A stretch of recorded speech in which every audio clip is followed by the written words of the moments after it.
Story time. Ai-je tort de refuser de prendre soin des deux enfants de ma femme? Cette histoire nous est racontée par un abonné. L'abonné nous raconte qu'il y a de cela 5 ans, il a rencontré sa femme avec qui il est à la maison actuellement.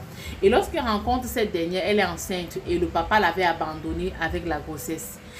Il est directement tombé fan de la fille, il a pris soin de la grossesse, il a fait la layette, tout.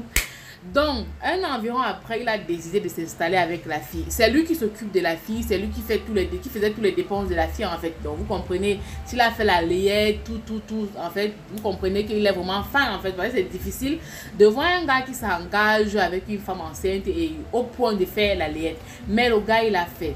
Il dit ceci, il a aménagé avec la fille, il a pris la fille, il a mis la fille chez lui, etc. Les deux vivaient ensemble, tout se passait bien.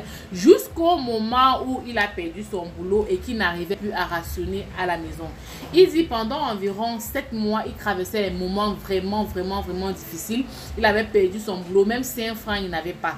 Il dit que sa femme a commencé à lui mettre la pression, à le stresser à la maison parce qu'il n'arrivait plus à rationner, parce que les enfants ne mangeaient plus à la maison. C'était difficile, en fait, il n'arrivait pas à tenir les deux bouts. Maintenant, il a remarqué que pendant qu'il n'était pas à la maison, la femme préparait la nourriture, nourrissait ses enfants et puis elle avait les mamites déposées. Un jour donc, il est rentré un peu plus tôt, il a remarqué qu'elle était en train de cuisiner dehors, il avait allumé le feu de charbon dehors, elle était en train de cuisiner. Le gars s'est retourné et il est reparti, la fille ne l'a pas vu.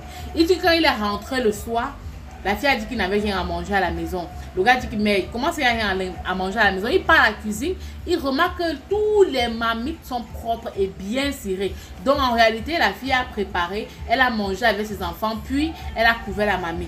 Le gars commence à dire mais je t'ai vu là tout à l'heure, tu étais en train de cuisiner, tu as préparé de la journée, je ne t'ai pas, quand je suis rentrée tout à l'heure, je t'ai vu, tu étais là dehors en train de faire à manger. La fille commence à dire que tu viens, tu demandes la nourriture qui est rationnée, tu demandes la nourriture qui est rationnée. Depuis combien de jours tu ne rationnes pas dans cette maison, etc. Tu viens de demander la nourriture que j'ai pris, la nourriture là-haut. La nourriture que j'ai préparée, c'était pour mes enfants et moi. Le gars est choqué. Il dit qu'il a passé tout son temps à prendre soin de la fille et de ses enfants. Il faut préciser encore, pour ceux qui n'ont pas bien écouté, c'est que la fille, en fait, les enfants de la fille ne sont pas ses enfants. Mais il a quand même pris les enfants chez lui, il prend bien soin des enfants, etc.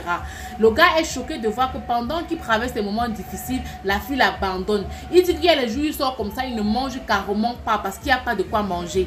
Il n'a pas de quoi manger. Soit il va raqueter chez ses amis que garde, donne-moi même une ici, non, donne-moi les billets de 200, non, etc. C'est comme ça qu'il fait pour pouvoir manger. Enfin, c'est comme ça qu'il faisait pour pouvoir manger pendant ces moments-là. Il dit qu'aujourd'hui, grâce à Dieu, il a trouvé un boulot. Maintenant, il ne sait pas comment il va se comporter avec cette femme et ses enfants. Il n'arrive plus à prendre soin de ses enfants-là. Il n'arrive plus à sortir son argent pour dire que fait telle ou telle chose pour les enfants. Il se pose même dans la question, est-ce que je dois épouser ce genre de femme? Parce que je l'ai prise, elle traversé ces moments difficiles. Je l'ai épaulée, j'étais présent. Donc le gars ne sait pas comment se comporter. Il dit qu'il ne sait même plus quoi faire. Il ne sait pas s'il doit garder cette femme dans sa vie ou pas. Il a besoin de nos conseils. Mon frère, mon conseil que je vais te donner là, il va passer par 1000 chemins. Laisse la femme là, c'est pas ta femme là-bas. C'est pas une femme que tu dois épouser là-bas. Une femme que tu prends pendant ces moments de galère, tu prends soin d'elle, tu t'occupes de ses enfants comme si c'était les tiens. Et toi, pendant que tu traverses des moments difficiles, elle prépare même simple nourriture. Elle t'apporte rien carrément en fait. Elle t'apporte rien. C'est raisonnable en fait. Tu peux être avec un homme, il prend soin de toi, il s'occupe de tes enfants. Pendant qu'il travaille des moments difficiles, tu prépares la maison, tu laves la mamie, tu déposes comme si tu n'avais pas préparé. Alors que tu as préparé. Cet homme a travaillé des moments difficiles. Tu dois aussi soutenir ton homme. Apprenez à soutenir vos hommes. Apprenez à soutenir. Tout comme vous traversez les moments difficiles, ces hommes traversent aussi les moments difficiles. Et c'est en ce moment qu'il a besoin de sentir qu'il est avec quelqu'un. C'est en ce moment qu'il doit sentir que j'ai une femme à la maison.